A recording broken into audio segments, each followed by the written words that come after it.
video got cut short there. So we're right back to here. Installed on number 14 on top. We're going to put on number 12 on the bottom.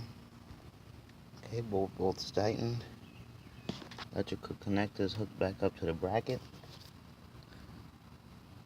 Also clipped back in down here.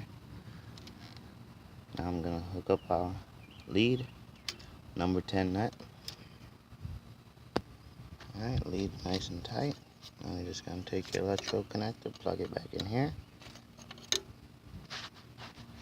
Now we're going to work on getting our belt back on.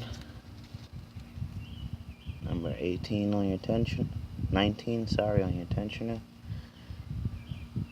Pull towards you. Let's try to get that belt back on this alternator. Alright, now your belt's back on. Now hook back up your terminal, jump start, and see if this thing's working. Started the car, checked it, getting there 14 volts. Mean our alternator is not working. And that's the Camry alternator replacement. Thanks for watching. Subscribe, comment, hit that like button. See you next time.